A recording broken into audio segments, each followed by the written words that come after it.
하는 말씀은 예레미야 5장 20절부터 31절까지의 말씀입니다. 하나님이 예레미야를 통해서 하나님의 말씀을 이스라엘 민족에게 선포하고 계십니다. 하나님이 하시고자 하시는 말씀은 이스라엘 민족이 하나님을 알지 못하기 때문에 하나님이 이스라엘 민족을 심판하시겠다는 것입니다. 이스라엘 민족은 하나님의 백성임에도 불구하고 하나님을 알지 못하고 하나님을 전혀 두려워하지 않습니다. 오늘 본문을 보면 심지어 자연도 하나님을 두려워함에도 불구하고 하나님의 백성인 이스라엘 민족들은 하나님을 두려워할 줄 모르는 것이죠.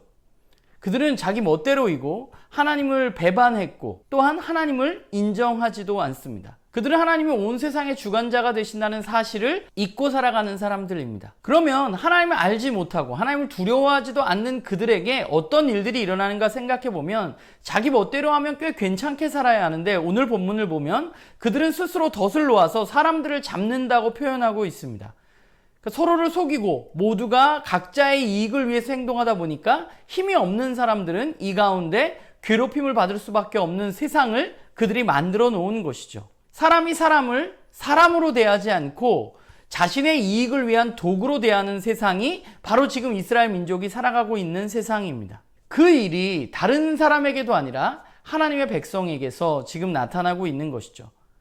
그리고 이뿐이 아니라 오늘 본문을 보면 하나님의 말씀을 올바로 전해야 하는 선지자들은 어떠한가 보면 그들은 하나님의 말씀을 전하기 위해서 부름을 받았지만 그들은 하나님의 말씀을 전하지 않습니다. 그들은 거짓 메시지를 전하고 하나님에 의해서가 아니라 자신들이 좋을 대로 사람들을 다스리고 있다고 하나님 평가하고 계시는 것이죠. 우리가 잘 생각해 보면 이런 하나님의 백성을 보고 하나님은 어떠하시겠는가?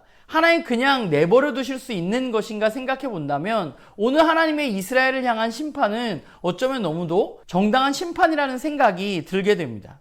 이스라엘 민족은 하나님 앞에 제사를 드리고 하나님의 백성으로서의 정체성을 가지고 있었음에도 불구하고 그들은 하나님을 알지도 또 하나님을 두려워하지도 않게 되었습니다. 하나님을 두려워하지 않으니 그들은 자신의 이익만을 위해서 살아가게 되었습니다. 그러면 그들이 왜 그렇게 되었을까? 저는 거기에는 하나님이 자신들을 심판하지 않으실 거라는 생각이 그들 마음속에 굳게 있었기 때문이라고 생각합니다. 하나님이 자신들을 사랑하셔서 자신들이 좋아하는 대로 살아도 아무 문제 없다고 하나님이 자신들을 심판할 리 없다고 생각하는 마음이 그들 마음 가운데 있었던 것이죠. 그들의 마음에는 하나님이 아니라 자신의 욕망으로 가득 차 있었습니다. 그 욕망을 채우는 것이 그들은 하나님의 뜻이라고 이야기하고 생각하고 살아갔던 것이죠. 그리고 그 중심에는 하나님의 말씀을 제대로 전하지 않고 사람들이 듣기 좋은 이야기만 하면서 자신의 이익을 불렸던 종교 지도자들, 선지자들이 있었던 것입니다. 하나님의 백성의 삶에 하나님의 말씀이 전혀 작동하지 않고 오직 자신의 욕망만이 작동하는 모습으로 살아가는 이들이 바로 오늘 본문에 나온 이스라엘 민족들이었습니다. 사실 말씀을 보면서 오늘날의 교회가 생각이 났던 것 같아요. 하나님을 두려워하기보다는 우리 가운데 있는 구원의 확신이라는 이름으로 자신들의 욕망을 채우기 위해서 어떠한 일도 두려움 없이 하는 그런 그리스도인들을 보게 됩니다. 하나님의 심판의 메시지가 아니라 구원의 확신을 심어주면서 사랑과 은혜만을 이야기하며 자기 배를 불리는 목회자들도 바라보게 됩니다. 이런 이야기를 할 때마다 굉장히 마음 아프고 안타깝습니다. 오늘 31절에 하나님의 한탄의 목소리가 들리는 것 같아요.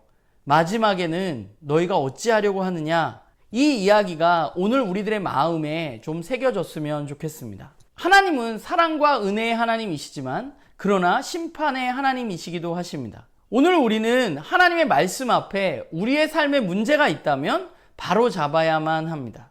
하나님이 나의 삶 속에서 사라지고 나의 이익만이 가장 중요한 가치가 되어버린 것은 아닌가? 만약 그렇다면 이제라도 우리는 우리의 삶을 돌이켜야만 하는 것이죠. 하나님을 바라보고 그분을 두려워해야만 합니다. 하나님은 사랑의 하나님이시지만 심판의 하나님이시라는 사실을 우리는 잊어서는 안 됩니다. 악을 미워하시고 악을 심판하는 분이 바로 하나님이십니다. 우리가 예수를 믿는다고 이야기하는 게 다가 아니라 그분은 우리의 믿음이 아니라 우리의 삶을 보고 심판하실 것이라는 사실을 우리가 기억하고 오늘의 우리의 삶 가운데 하나님 백성다운 삶을 살아가는 우리 모두가 되기를 간절히 소망합니다.